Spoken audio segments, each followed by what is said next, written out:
दरवर्षीप्रमाणे यावर्षी सुद्धा श्रावण सोमवार निमित्त अचलपूर शहरात भव्य कावड यात्रेचे आयोजन करण्यात येत असते।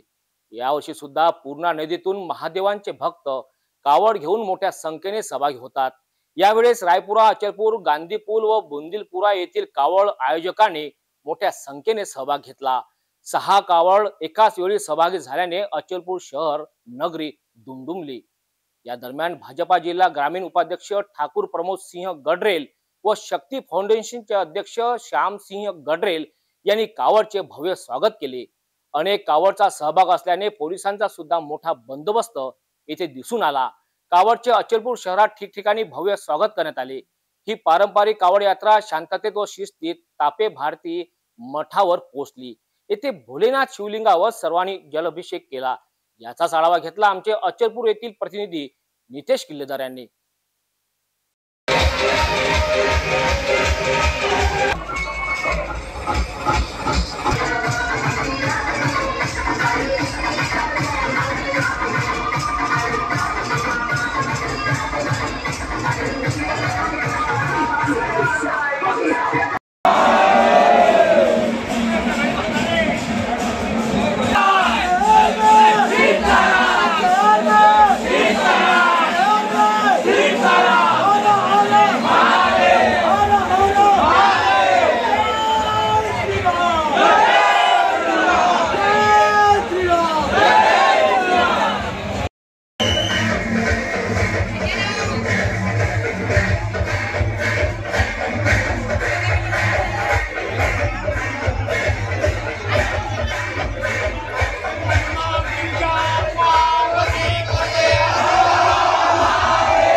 भक्त कावड मंडळ गांधीपूर अचलपूर हे आम्ही गेल्या 3 वर्षापासून याची सुरुवात केलेली आहे आणि हे म्हणजे अशी कावड यात्रा झालेली आहे आमची की जशी म्हणजे मानाची कावड यात्रा।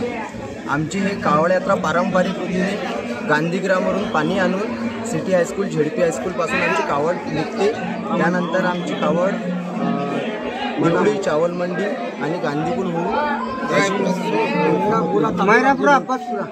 अशी देवी सरमसपुरा मैरापुरा कापे भारती मठ रायपुरा येथे विसर्जन होते आमच्या कावडचं। यामध्ये आमच्या इथे सगळे आमचे जे गांधीपूरच्या खालचा जो आमचा पूर्ण भाग आहे त्यामध्ये आमचा पूर्ण मुलांचा समावेश असतो। यामध्ये मिनिमम किती आज भरणे किती आहे कावड? आज भरणे 101 भरणे आहेत आमच्या कावडला आणि आमची कावड पण 101 फूट आहे। किती कार्यकर्ते यासाठी उचलण्यासाठी लागले असतात? ह्या कावडला उचलण्यासाठी कार्यकर्ते लागले असतील 300 ते 350 लोक। काय म्हणणं तुमचं? केव्हापासून परंपरा चालू आहे? हे आता गेल्या 3 वर्षापासून ही परंपरा चालू आहे। रायपुरातील जे मुलं आहेत त्यांनी याची सुरुवात केली होती। आज ती सुरुवात करून आज हे मानाची कावड झाली। ज्याप्रमाणे अकोटची जशी मानाची कावड असते त्याप्रमाणे जी अचलपूरची सुद्धा मानाची कावड आज झालेली आहे आणि याच्यात दरवर्षी भक्त वाढतच जात आहे आणि याच्यात कमतरता नाही येत आहे आणि हे कावड अशीच राहो आणि याच्यापेक्षाही वाढत राहो हेच इच्छा आहे।